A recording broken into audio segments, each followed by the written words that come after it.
Good evening, everyone. Welcome to Stampin' Up with Jaimie. I'm so happy to be here with you tonight. If you're catching this on my YouTube channel, welcome. Or if you're catching this on replay on my blog or on Facebook, thank you so much for watching. Tonight, I'm going to be making this super fun, not your traditional Christmas colors, although there is red, card featuring the brand new, it went live today for everyone, Snowman season stamp set. Hi, Karen. Good evening. Hello. And when I asked you last week to vote on which stamp set you would like me to use in my card, it was so tight. It was such a close call between the Playful Penguins, which I used last week, and the Snowman season. So I decided that I would use this one tonight. Hi, Amy. Hi, Terry. Hello.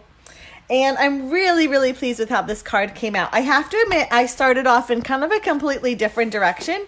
I started making this guy and I was gonna kind of layer him out. And then, I don't know, I kind of went in a completely different direction.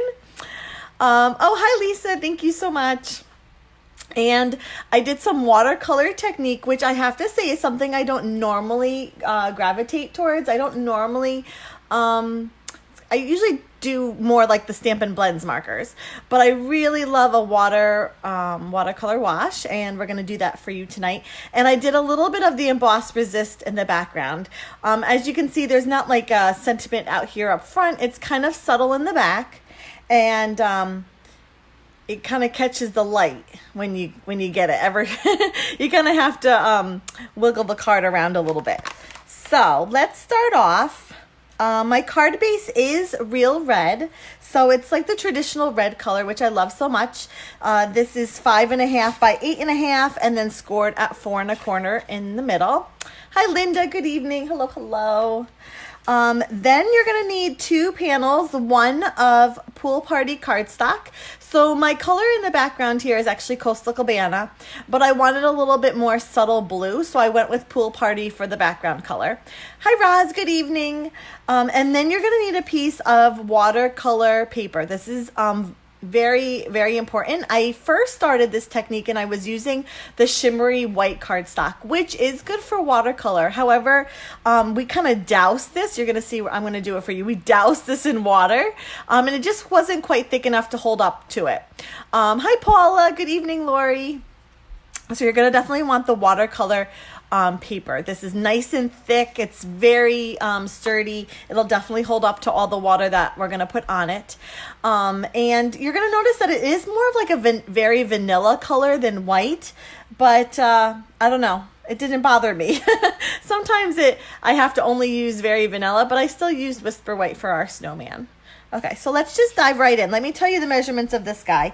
This is 3 5/8 by 5. That's our watercolor paper. And in order to do the Emboss Resist technique, you're first going to want to heat emboss. So we're going to get back to the watercolor wash in a second, but let's just do our stamping first. So I'm using the Merry Christmas. It's a nice long sentiment, again, from that Snowman season stamp set. This is a bundle, just so you know, and it comes with a punch, which is great. How fun is that? The punch has a little snowman, a hat, a nose, and 2 arms. So you can either, for like these arms, you could either stamp and then punch, or you could just punch out arms. It's very versatile. I think you can do a lot with it. It's a lot of fun. Perfect for like holiday stamping, but as well as just like your winter birthdays and whatnot. Love how you offset the layers a little bit. Oh, thank you, Roz. Yeah, I just wanted like a little bit of color popping through without it being like so blue. I tend to stick to very traditional colors. So the fact that I'm going with blues, I just kind of wanted a hint of it without it being kind of overwhelming. So I've already mounted up the Merry Christmas. And in order to do your heat embossing, you're going to need a couple things. You're going to need, in this case, white embossing powder, which I keep mine in this little tub, which I got at the dollar store. You're going to want an embossing buddy, which look at mine. It's been so well loved over the years. And the ink that you're going to use is the Versamark ink. Okay, and then you're also going to need a heat tool, which I have off camera here. So first what you're going to do is that embossing buddy, you're just going to kind of wipe over the area that you're working with. This gets rid of all the static that's on your paper. There's like this powder in here. It's almost like flour, it feels like. That just gets rid of all of our static so that the powder sticks exactly where we want to go. Now, when we're stamping this, it's kind of blindly done. It's a little tricky because you really don't know exactly where you've been. So, hi, Linda. So what you could do is if you really want to be very particular about this, I'm just like, it's artistic, whatever, however it comes out works. But what you could do is stamp down, sprinkle, heat emboss. Stamp down, sprinkle, heat emboss. If you wanted to be very particular. Oh, it's cornstarch. Oh, I had no idea, Amy. Mind blown. It's cornstarch. I thought it was some like magical powder. I had no idea. That's really funny. So if you're really particular about where your placement is going and you want them like kind of perfectly spaced, then I would suggest doing it that way. I am more of a let's wing it and hope it comes out well technique. So we're just going to kind of do this a little blindly. So you do kind of want to make sure you're stamping straight. So my suggestion as always is to line your cardstock right up to your grid paper. Just follow those lines that are here. That way your eye is like naturally already seeing straight. You're more likely to stamp straight if your paper is straight on the grid paper. So see, I stamped that down. I have no idea where that is. It's there. But I really am kind of doing this blindly. If you wanted a little bit more control, again, I would suggest you doing more the ink it up, heat it up, ink it up, heat it up kind of system.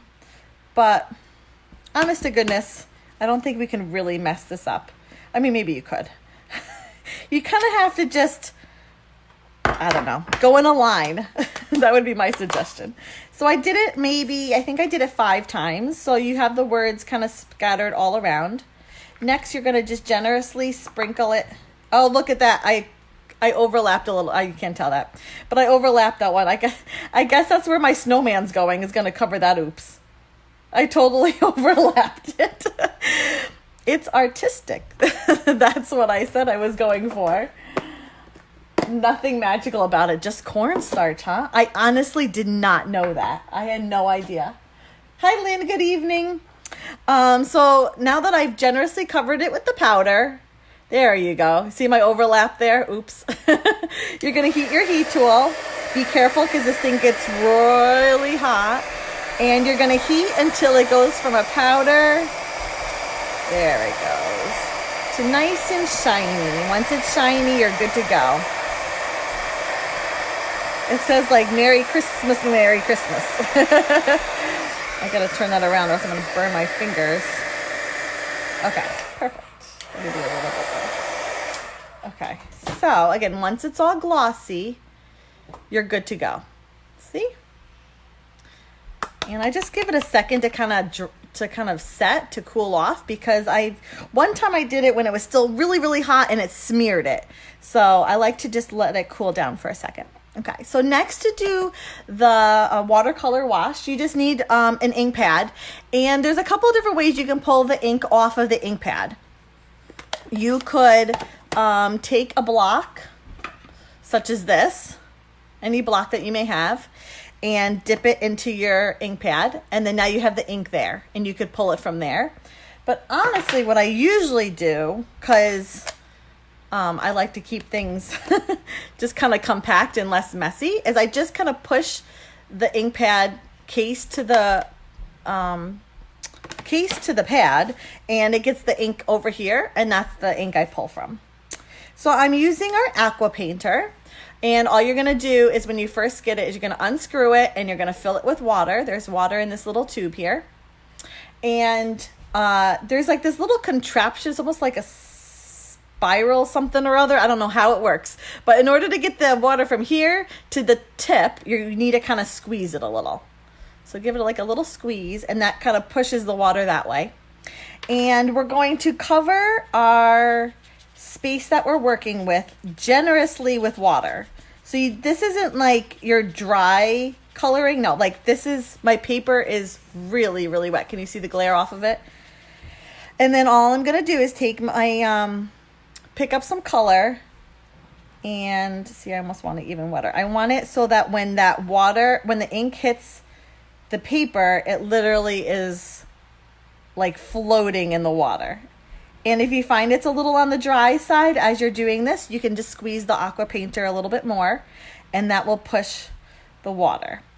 Now, what I like to do when I'm doing a watercolor wash is kind of build my colors. So what I will do is I'll do that. Actually, I might go a little wider than I did for the sample. Just because I have that, oops, there, I need to cover. I'll do different layers. So I'll do it once. It's pretty wet.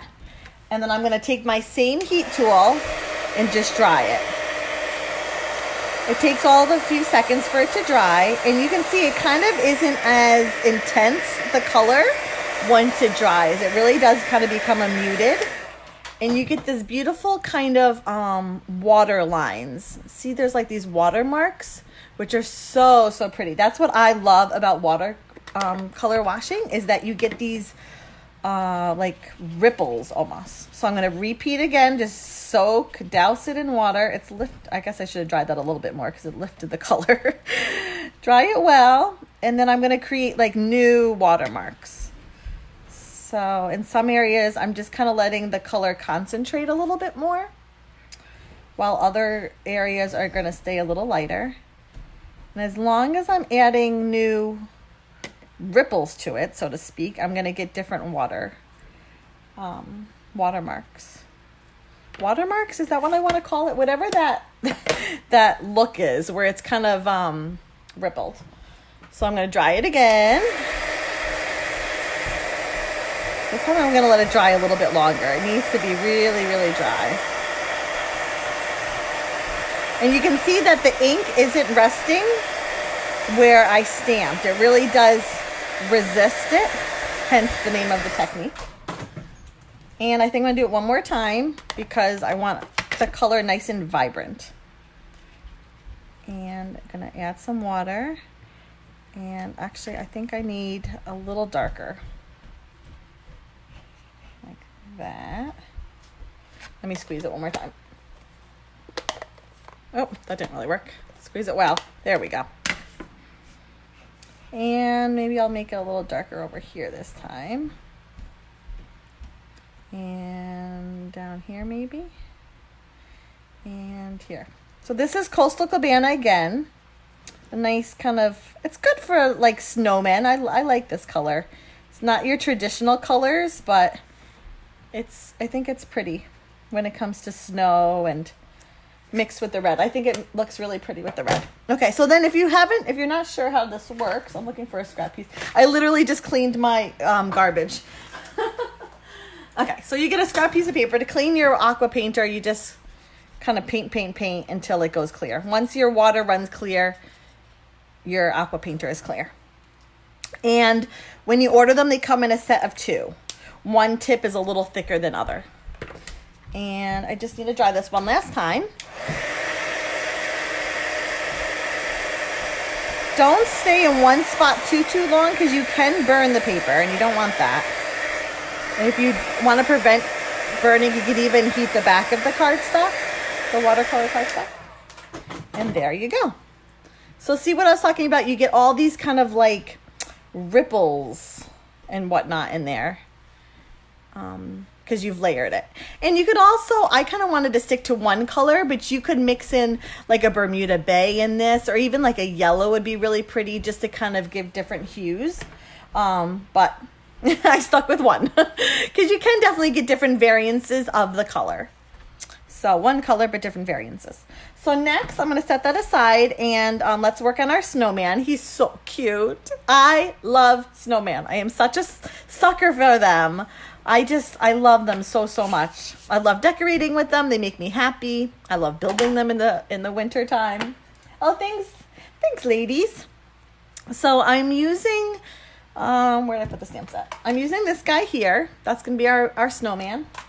And I'm going to ink him up in the Memento Black ink and stamp him on Whisper White cardstock. Beautiful.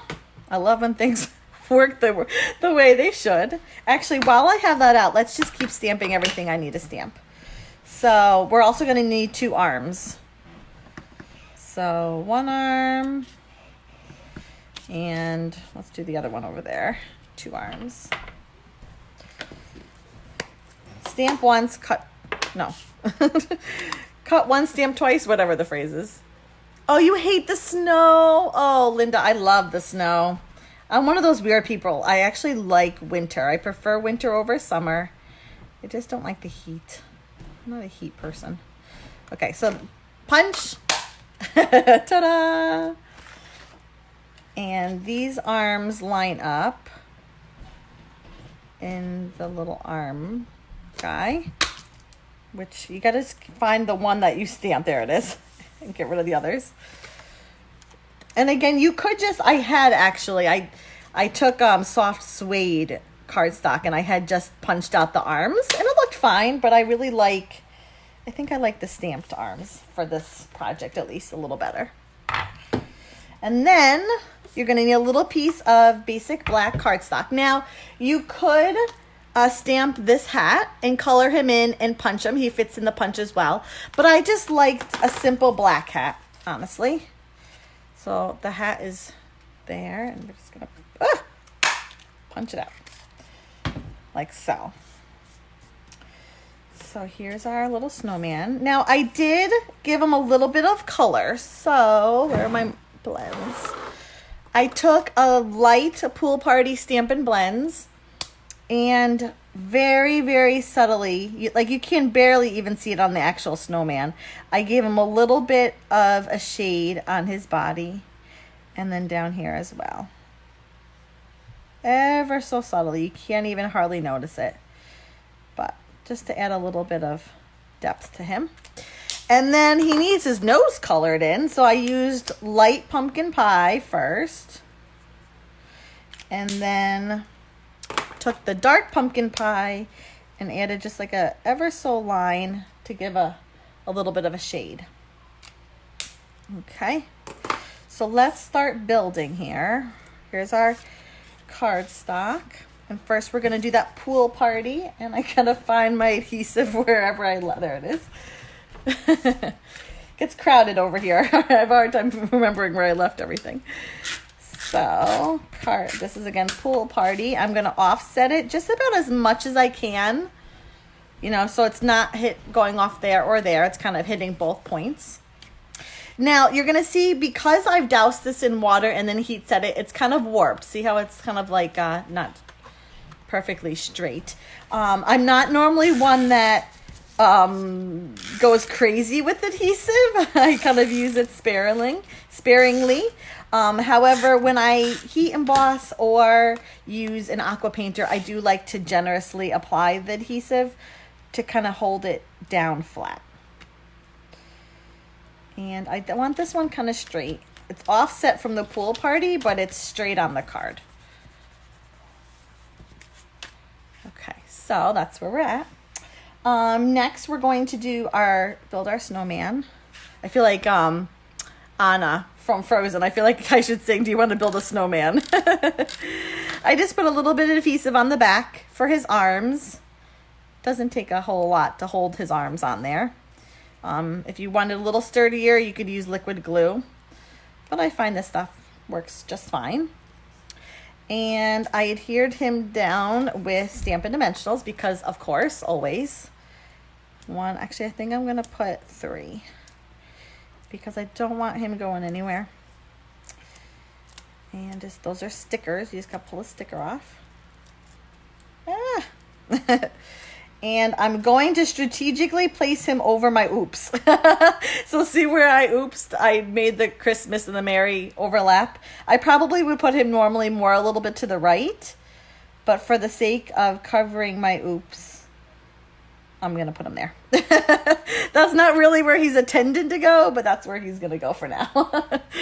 And I'm going to adhere the hat down with the Stampin' Dimensional as well. I kind of put it as high as I can get it because he needs to cover the snowman a little bit. Oh, thanks, Michelle. And I don't know. You could put it straight on, but I kind of liked it a little cockeyed. I don't know. I thought that was fun. And then, so I'm almost done, but I wanted to add a little bit of a bow, another pop of red on the card somehow. So I tried to tie the ribbon like around his neck, but it was just too thick. It was too bulky. So I just took a piece of, I need scissors, real red ribbon. This is the cotton ribbon, if I'm not mistaken. It's product number 146925. It was a carryover, I believe, from last year's catalog. Oh, did I cut this too small? I can do it. I can do it. I'll make it. I cut it a little short. Hold on. I can do it. Hold on. So something about me, I am very stubborn. Like if I can't get something, I will somehow figure it out.